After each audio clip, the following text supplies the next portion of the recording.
Pasangan Rai Mantra dan Sudikarta datangi KPU Provinsi Bali di hari kedua pendaftaran calon gubernur dan wakil gubernur Bali. Kedatangan pasangan Mantra Karta ini diikuti oleh ratusan simpatisan massa pendukung. Selasa siang, pasangan bakal calon gubernur dan wakil gubernur Bali Rai Mantra dan Sudikarta tiba di KPU untuk melakukan pendaftaran di hari kedua. Kedatangan bakal calon pasangan Mantra Karta ini diiringi alunan gamelan khas Pulau Bali dan ratusan simpatisan massa pendukung. Tepat pukul 14.30 waktu Indonesia Tengah, pasangan bakal calon gubernur dan wakil gubernur Bali ini pun memasuki ruang pendaftaran. Disambut Ketua KPU dan seluruh jajaran anggota KPU, proses pendaftaran serta penyerahan dokumen dan pembacaan syarat pendaftaran pun secara bertahap berjalan lancar. Melalui Koalisi Rakyat Bali pada pemilu kada 2018, bakal paslon Mantra Karta ini diusung oleh 4 partai, yakni Partai Golkar, Demokrat, Nasdem, dan Gerindra, serta didukung pula oleh Partai Bulan Bintang, Perindo, dan Partai Kesejahteraan Sosial. Jadi ini pertama saya sama Pak Sudikarta itu jadi mengucapkan terima kasih sebesar-besarnya kepada KRB. Ini yang kita pertama yang kita ucapkan karena ini merupakan representasi daripada bagian besar masyarakat yang telah berhasil untuk melahirkan paket Mantra Karta.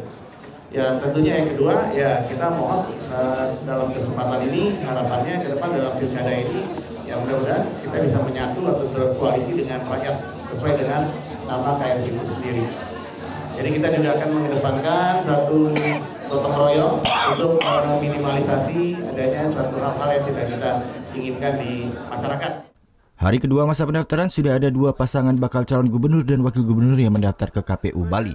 Sejauh ini berkas persyaratan kedua pasangan bakal calon gubernur dan wakil gubernur semuanya dinyatakan lengkap.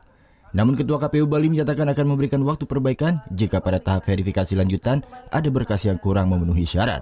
Pada saatnya KPU Provinsi Bali akan menyampaikan kepada 2 bakal pasangan calon yang sudah mendaftar itu hasil penelitian administrasinya akan disampaikan. Nah kemudian tentu nanti ada masa perbaikan ya terhadap dokumen-dokumen syarat calon yang dinyatakan belum memenuhi syarat ya itu akan diberikan ruang untuk melakukan perbaikan. Melakukan perbaikan ya. Jadi terhadap perbaikan itu juga akan kami lakukan pengecekan.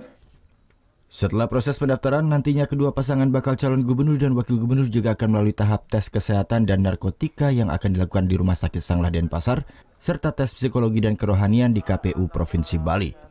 Vera Zadvia, Dewa Priyana melaporkan untuk NET.